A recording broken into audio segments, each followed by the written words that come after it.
ഇതിൻ്റെ ഹോളിൽ നിന്ന് എന്തുമാത്രം ക്വാണ്ടിറ്റി ആണോ പുറത്ത് വരുന്നത് ആ ക്വാണ്ടിറ്റി മാത്രം പുരട്ടുമ്പോൾ ശ്രദ്ധിക്കുക, ഇത് പുരട്ടുന്ന ശ്രദ്ധിക്കുക, ഇച്ചിരി ഗ്യാപ്പ് വെച്ചതിന് ശേഷം മാത്രം ഇതാണ് നല്ലപോലെ വട്ടത്തിൽ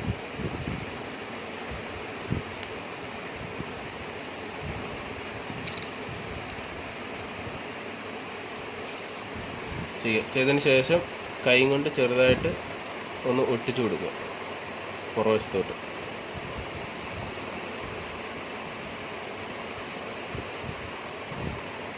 ശേഷം നമ്മൾ എപ്പോഴും ശ്രദ്ധിക്കുക കട്ട് പീസ്, ഈ കട്ട് ഭാഗം താഴെ വരുന്ന രീതിയിൽ നമ്മൾ അതിനെ സെറ്റാക്കി ഈ ബെൽറ്റ് ഇടേണ്ടത് കൊണ്ട് ഈ മേളത്തെയും താഴത്തെയും ക്ലിപ്പും അങ്ങനെ വെച്ചു. അതിന് ശേഷം നമ്മൾ സ്കിന്നിനെ നമ്മൾ വലിച്ചു പിടിച്ചതിന് ശേഷം അതിനെ നടുഭാഗത്ത് 2 വിരലും കൊണ്ട് നടുഭാഗത്തോട്ട് ഉറപ്പിക്കുക ചെയ്യുന്നത്. ഉറപ്പിച്ച് നമ്മൾ അമക്കി അതിനെ ഒട്ടിക്കുക.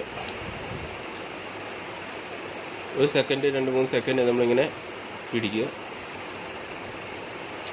പിടിച്ചതിന് ശേഷം ഇത് ഒട്ടിയിട്ടുണ്ട്. അപ്പോൾ നോക്കുക ഈ ലോക്ക് സിസ്റ്റം കറക്റ്റാണെന്ന് നോക്കുക ആണ്. അതിന് ശേഷം पता अगर इस साइड में टेप ना लगाओ तो निकल जाएगा. സപ്പോർട്ട് തന്നെ ടേപ്പ്. ശേഷം കുറേശ്ശെ പേസ്റ്റ് നമ്മൾ കയ്യിലെടുക്കുക. കയ്യിലെടുത്തതിന് ശേഷം ഈ സൈഡിൽ നമ്മൾ പുരട്ടി കൊടുക്കുക. അതെന്ന് പറയുന്നത് ഗ്യാപ്പ് ഫില്ല് ചെയ്യുക, സീലിങ് ചെയ്യുക. അത്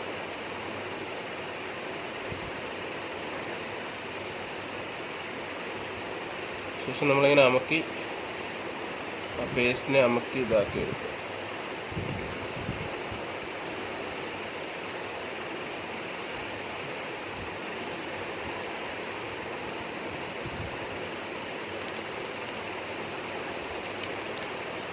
അത് ഉണങ്ങാൻ വേണ്ടി വിട്ടേക്കുക. പിന്നെയും ചെയ്യേണ്ടതുണ്ട്. ശേഷം നമ്മൾ ടേപ്പ്